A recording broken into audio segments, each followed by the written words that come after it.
interacting. Maybe we are with different ideologies, right? So that's the reason why I didn't have a very good conversation. That's okay. We can always agree to disagree. There is no fighting. There are different schools of thought. It's not about fighting.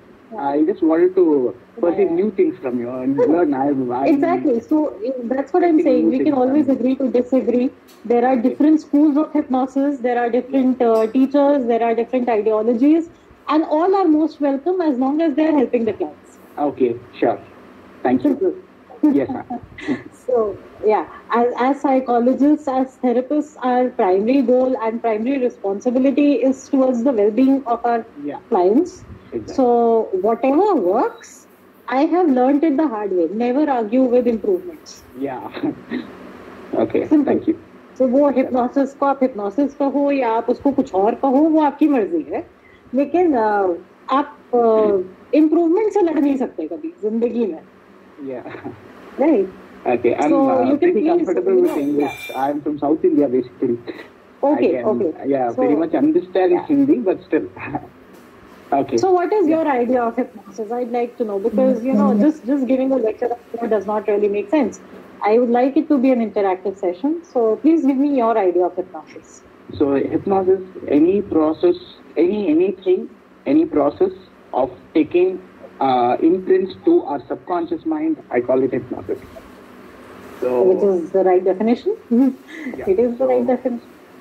So any baby, any kids, from the day of conception until the age of 8, the conscious mind is not fully formed. So until the age of 8, whatever emotions or whatever exposures or whatever their environment is giving them, they are going to go through certain process called hypnosis, where the unconscious mind is going to be formed, and which is going to be the basis of their personality. Absolutely. So that is also hypnosis, and how you can use it therapeutically. How can you use this? You can use it for your healing, or you can use it to imprint something in your subconscious. So, as we believe, subconscious, according to the theory of unconscious teleology, anything that is imprinted in your subconscious is the reason behind everything what you're going on internally and externally. So everything what is happening inside your body, as well as everything what is happening around you, it is because of the imprints. Absolutely. Thank you so much, sir, for contributing. Now, just to add on to what you said, from the time of birth till the time of, I call it age 6 actually, because psychology, when we study, it says till the age 6 we are quite impressionable, and the mind is not fully developed, especially the conscious is not really developed. I talk about theory of mind and how that develops, but just to add on to that, as we grow, as adults also, all of us experience hypnosis every single day in our lives. Okay, there's something known as the golden 30 minutes. We experience this twice every day.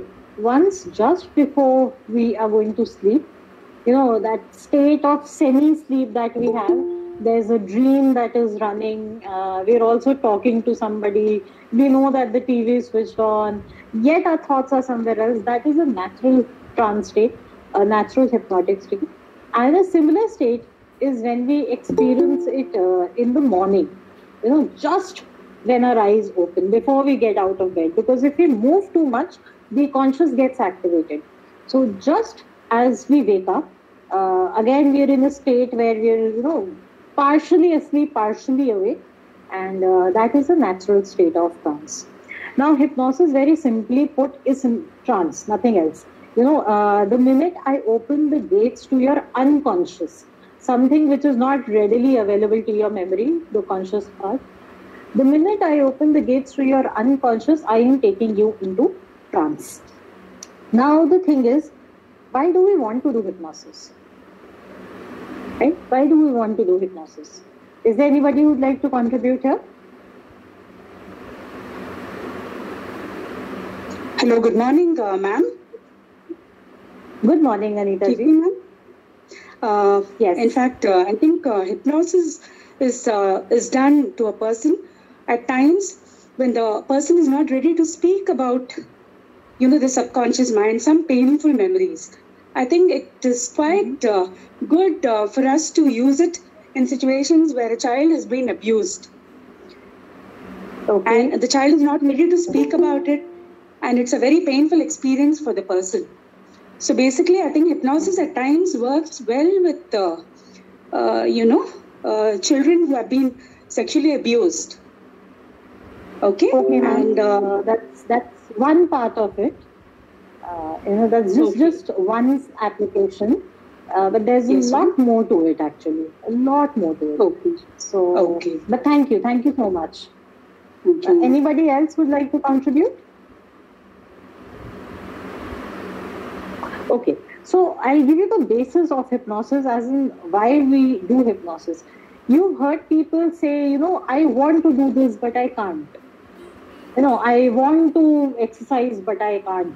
I want to forget something, but I can't. I want to learn something, but I can't. There is a pattern that we talk in. I want to do something, but I can't. So it is actually not possible. If you want to do something, it's it's like people saying, I want to be happy, but I can't. And if you talk to general public, they'll say, if you want to be, why can't you be? There is something stopping them, and they're not aware of it. They don't know what exactly is the impediment, what exactly is the obstacle between their wanting and their action. So there's something known as a thought, there's something known as a will, and there's something known as an action. There are three planes: thought, will, and action. Now, when they're disconnected simply because there is an obstacle. The obstacle is a belief system. Always understand, when we're talking about people, the obstacles are belief systems. They are not situations. So every time a person says, I want to do something and I can't do, understand there is a belief system which is stopping the person from achieving his or her desires and realizing his or her potential. That's where we use hypnosis. Now, anything that you name actually can fall under this category. Okay? Anything that you say. It could be abuse, it could be physical pain, it could simply be motivation, it could be dealing with traumatic memories, it could be dealing with anxiety. Now, leave aside the problematic parts. It can simply be used to enhance performance also. So for sports people, people who are already doing pretty good and they want to improve themselves, you can also use hypnosis for such people. Okay? I hope I'm clear with this aspect. Yes. Right. So, moving on to the next concept, it is also about, hypnosis is also about touching your inner experience. We are very malleable people, we are very influential people, but we don't really talk through logic. I'll tell you why. Let me give you an example here. Let's suppose, I am really, really fat. Okay, really fat. And I love pastries. I absolutely adore pastries.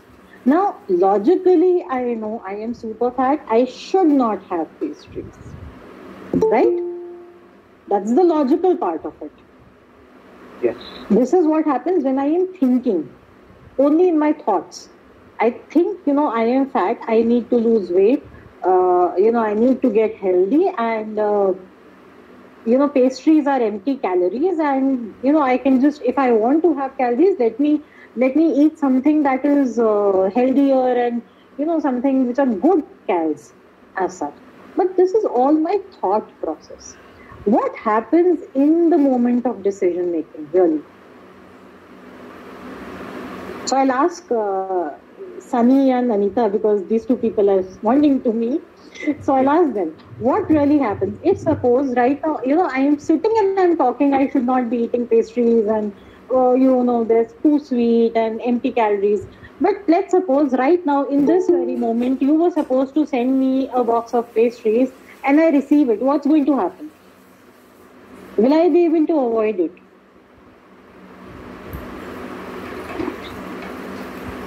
So yes. If I really love, tell me something.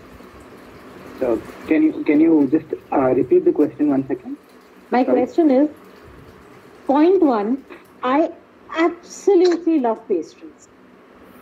Okay, absolutely love pastries. My second point is that I am obese and I know I shouldn't be eating pastries. And the third point is you have just parceled me a box of pastries. Yeah.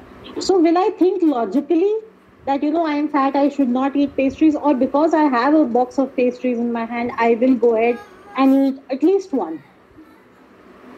Okay, so your desire is going to let you want to have that pastry. Mm-hmm. Okay, but your conscious mind is going to stop it because it is going to keep warning you, saying that you're going to become obese. That is because of your belief system. Yeah. But so, Sunny, the thing is, this is all happening in thoughts. Practically, when I'm holding the box of pastries, what is going to happen? When you hold the box of pastries, yes. Will I eat or will I not eat? You will be hesitant. You will hesitate to eat. Okay. If you are more concerned about your health and your weight, then you're not going to eat. Okay. Sunny, I'd say think back in your life when you have thought that you would want to avoid something, but then you've received it without any effort and without any labor, and it's just there right in front of you. Have you been able to resist it? And something that you absolutely love. That's an important point. I'm going to postpone. Okay, from today onwards, let me finish this last box, and from tomorrow onwards, I will stop it completely. Yes. So today, let me have it. Tomorrow onwards, I will stop it. Stop it. Right. Yeah. This is what happens in the moment of action. Yeah. Thought-wise, we are all, very angelic people. In thoughts, when I'm sitting here, I will make a schedule. I am going to study this. I am going to do that. From evening onwards, I am going to do my exercises regularly. Mm-hmm. But when the moment comes, what happens? How many of us are actually able to stick to the thought that we had? Yeah. Right. Now, again, considering that I am talking about something that we love, if it's something that we don't like, we will anyways be able to avoid. Yeah. Right. Now, what happens is, in our subconscious mind, there are, innumerable positive memories of pastries. My internal world says that pastries are very good for me because they give me happiness. My endorphins also release with eating pastries. Okay? Yes. I feel super happy. So the unconscious says pastry is a tick mark. It's a good thing to have. The unconscious is not concerned with my weight. Please know that. It is the logical part. The conscious is concerned with the weight.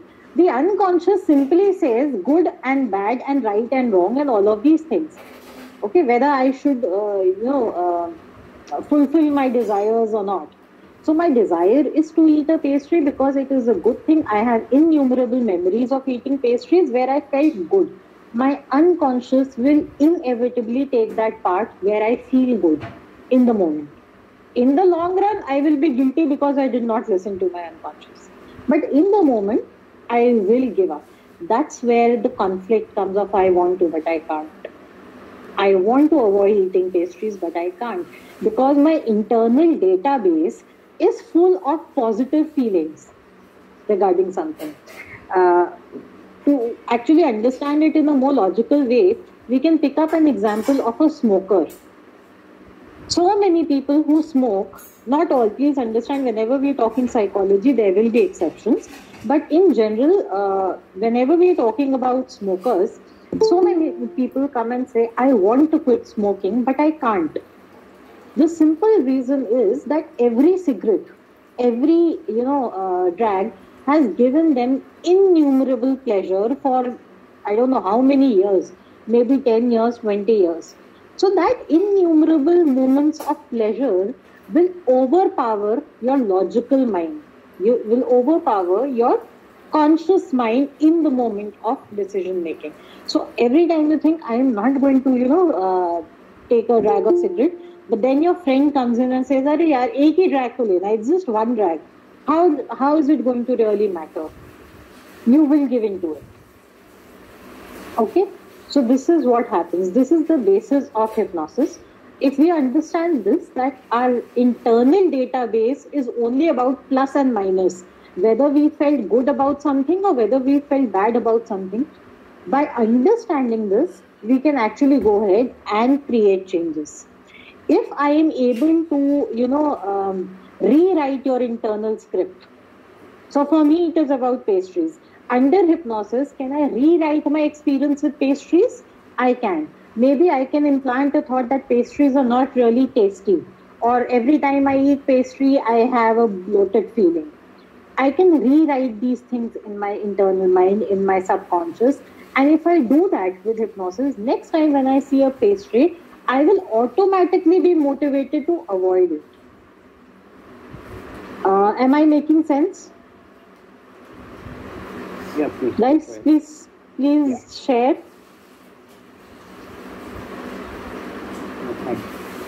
Okay, thank you. So, this was about why we do hypnosis. What is hypnosis? I've already spoken about that. It is the state of being in the here and now, which is the present, and then and there, which could be the past, which could be the future.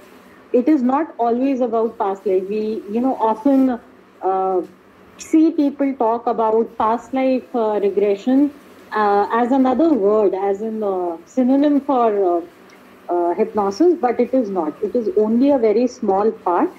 It's just one of the therapies, of the many therapies that fall under the umbrella term of hypnotherapy. Now, before I tell you what all kind of therapies we do, I will tell you why hypnosis is really effective. I've already shared why we do, but the whole point is there are so many other therapies also that we can do. Why promote hypnotherapy? Okay.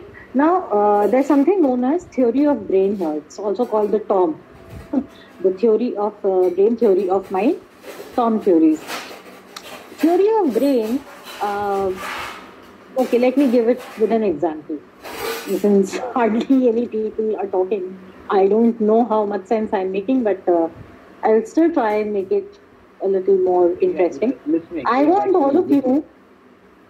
Okay, thank you, Sunny. Yeah, listening. So great, thank you.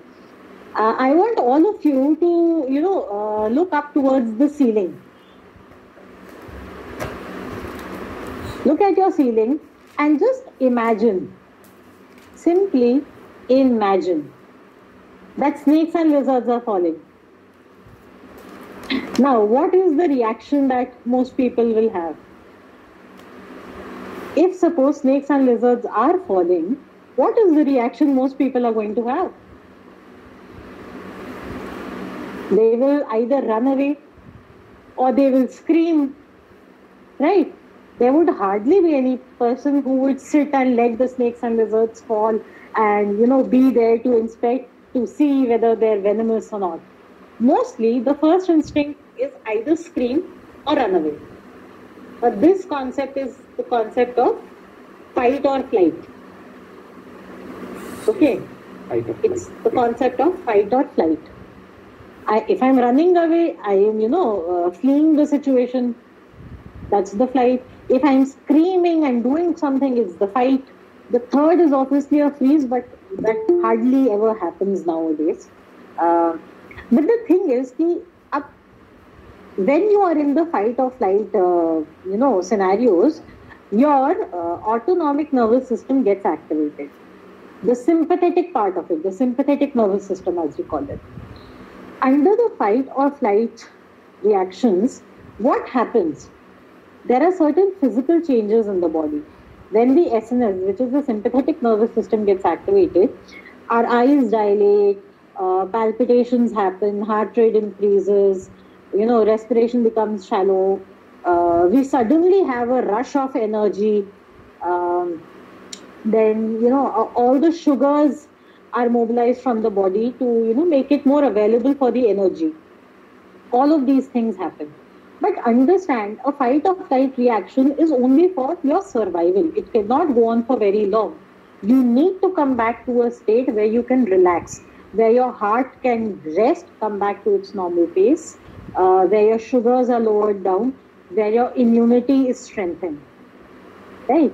But what happens? What really happens in the fight-flight reaction? ये सारी चीजें नहीं हो रही हैं. Our body is fighting; it is struggling, right? The concept of hypnosis comes from this: that in today's world, unfortunately, we are constantly under fight or flight, either because of our bosses, there are strict deadlines and all, either because of our spouse, we are not getting along with them, either because of children, that the times have become so demanding that we think we are responsible for all that is going on in the child's life, or something or the other. We are constantly in a fight or flight state. Now, the whole thing is we can't even fight our bosses. We can't even run away because we need the job. So, in a constant state where the body is under stress, you are constantly having, palpitations, high blood sugars, high BP, the eyes are dilated, you are sweaty. All of these things in the long run will eventually affect your body. The mind is obviously a part of it. But first thing is that the body gets affected. If my BP is continuously high, in the long run, what is going to happen? My cardiovascular muscles are going to modify. It's called cardiovascular modeling. That's what's going to happen. If my sugars are constantly high, I am going to get diabetes. Right? So this is what the body learns, that, I have to be under constant stress. My parasympathetic nervous system learns to be lazy. I am always in my sympathetic nervous system activation mode, and I get lifestyle diseases. That's what's happening these days. In fact, so many people that we look around, every time, people tell ki I'm facing this problem or that problem, and we all blame it. Oh, it's the lifestyle disease. You are under so much stress. Think positive. That's what you'll hear people talking these days. Okay. So hypnosis actually works on that. It will help you to actually shut down your sympathetic nervous system and activate the parasympathetic nervous system. Under trance, your parasympathetic nervous system gets a chance to be active, to show its potential. It relaxes your muscles. It activates those hormones which make you relaxed. Your insulin production increases, your sugars go down. Your heartbeat comes to a resting point. It's quite lower than the normal. In fact, so much so that if you actually use pulse oximeters, you will see that the oxygen levels go up and the pulse comes even below 70 at times. Okay? You are completely relaxed. The muscles learn to relax. If we constantly make a person practice these things, the parasympathetic nervous system activation, they can learn to reverse all these disorders that they're having. In no way am I saying that, it's a cure.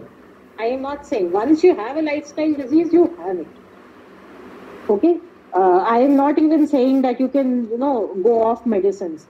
I am nobody to interfere with what medical science says.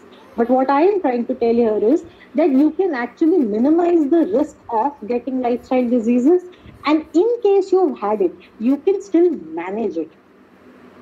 Although the best approach is to avoid it altogether. So the sooner we start to, train our brain, train our parasympathetic nervous systems, the sooner we are going to lead healthy lifestyles.